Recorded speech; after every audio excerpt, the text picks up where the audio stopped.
we're talking about poetics. We've just finished talking about mimesis and memetics. So that's going to lead us directly to the unconscious. Yes, through personhood. Yeah.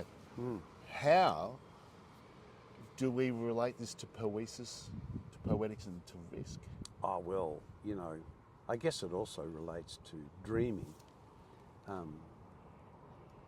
Even Jung and Freud used to spend days, in fact there's a record of them doing intermutual dream analysis, and they didn't stop for 17 hours. They just got so absorbed in each other's dreams and learning from dreams.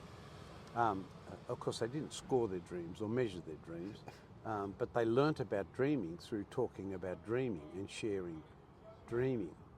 Now, dreaming comes from the unconscious.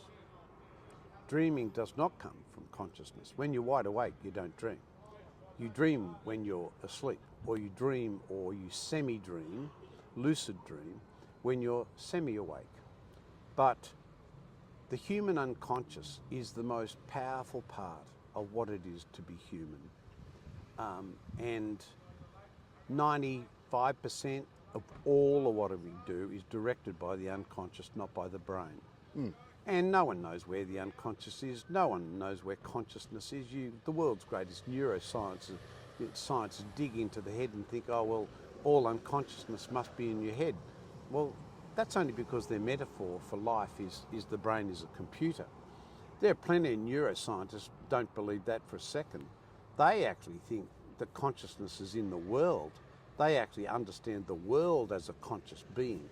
They understand the atmosphere as having its own consciousness. They understand animals and trees and plants as also having a part of an unconscious. And they also understand that the way we treat our world self-corrects itself through allostasis. That if we abuse the world we have, it responds, and its energies and its drives react to that, what we've done. And so, if you ruin the environment, don't be surprised that the environment says, I don't like this, Yeah. So then we come back to humans, and that's pretty much the same.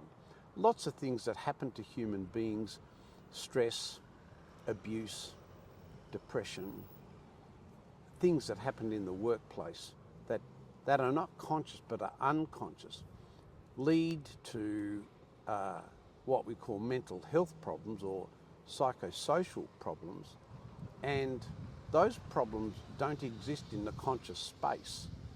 You go to a doctor with a mental health issue, the first thing the doctor does is the doctor will test your blood pressure. Yeah. Well, they don't put instruments on your head. They know mental health's not there. And then one of the first things the doctor will say is, how are you sleeping? What's your blood pressure?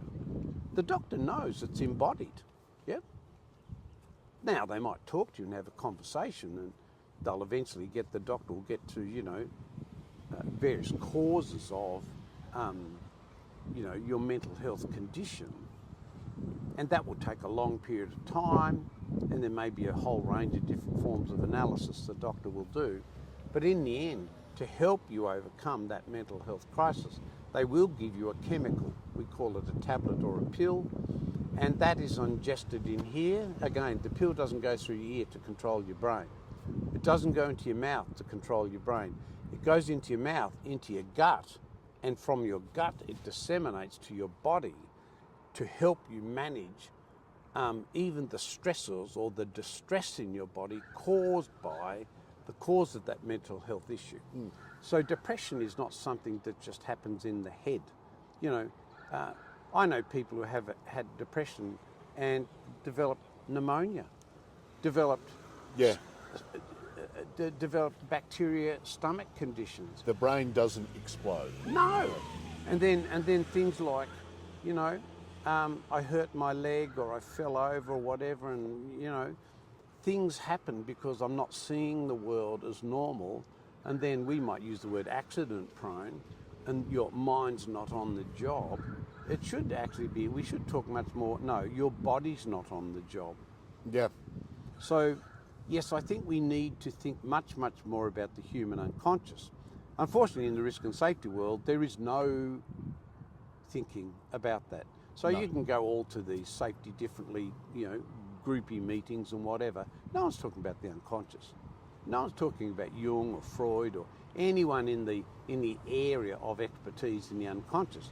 In fact, there's a mythology in risk and safety that everything that happens is consciously driven. And because a mistake has been made, we return to the unconscious because it's a computer in a head, and now we have to educate and train or reprogram, as if it's a computer, to get that right because the mistake came from the head. Yeah. Extraordinary. It is brain-centric. Yes, it's brain-centric.